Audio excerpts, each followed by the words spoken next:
17,000-year-old remnants of blue-eyed baby boy unearthed in Italy.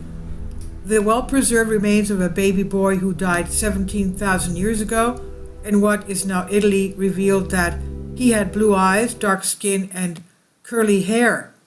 Scientists have unspooled the life history of an Ice Age baby who lived in southern Italy about 17,000 years ago, revealing the child most likely died from a congenital heart disease. The tiny remains of the youngster also showed evidence of poor development and inbreeding, while a DNA analysis revealed that the child was male and likely had blue eyes, dark skin, and curly dark brown to almost black hair, according to a new study published September 20th in the journal Nature Communications.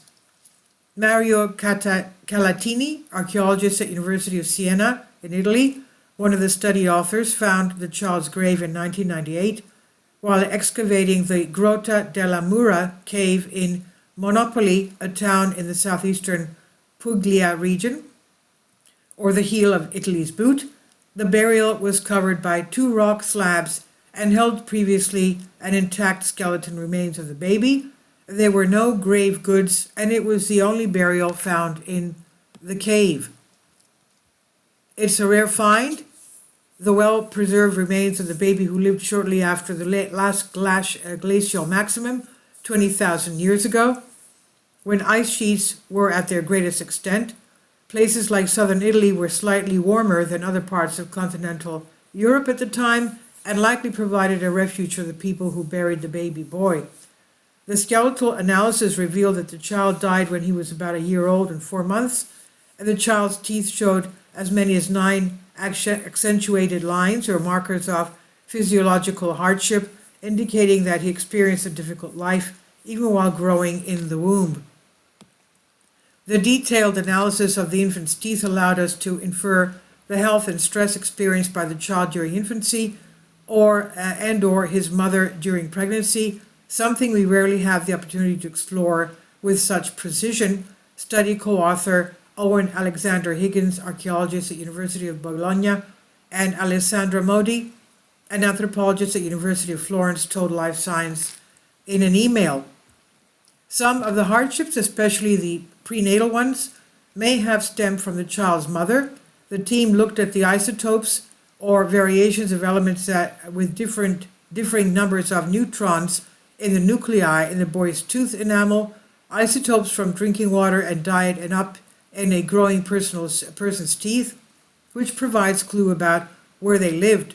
The strontium isotopes analysis further revealed that the mother remained in the local area during the last period of her pregnancy. Higgins and Modi said the mother's reduced movement may have been due to poor health, which in turn may have also affected her fetus, the researchers said.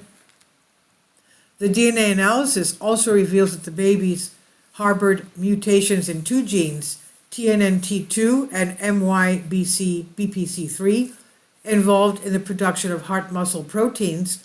These mutations often lead to hypertrophic cardiomyopathy, a largely genetic condition that makes the walls of the left ventricle thicken and stiffen over time, meaning the heart cannot receive or pump out enough blood with each heartbeat.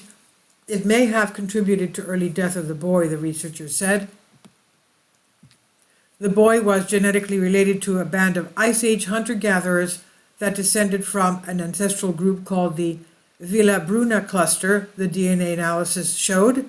The presence of Villabruna ancestry 17,000 years ago meant that for the first time researchers confidently know that such groups were present on the Italian peninsula even before the Ice Age ended.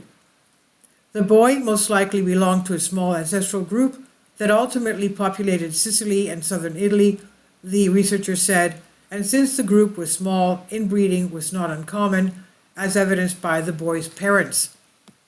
The analysis of the nuclear genome suggests a high degree of relatedness among the parents, which were likely first cousins, Higgins and Modi said. Although inbreeding was not widespread in most Paleolithic people, small group size coupled with isolation made it fairly common in the hunter-gatherers of southern Italy, where the boy came from, they said. This is by Soumya Sagar on Life Science. Please leave your comments, and thank you for your support. support my Patreon account. The daily posts are 5 videos daily, and they are totally different from what I have on my YouTube channel. Thank you so much for your support and that you find all my content so interesting. You'll find the Patreon account details in the description box below.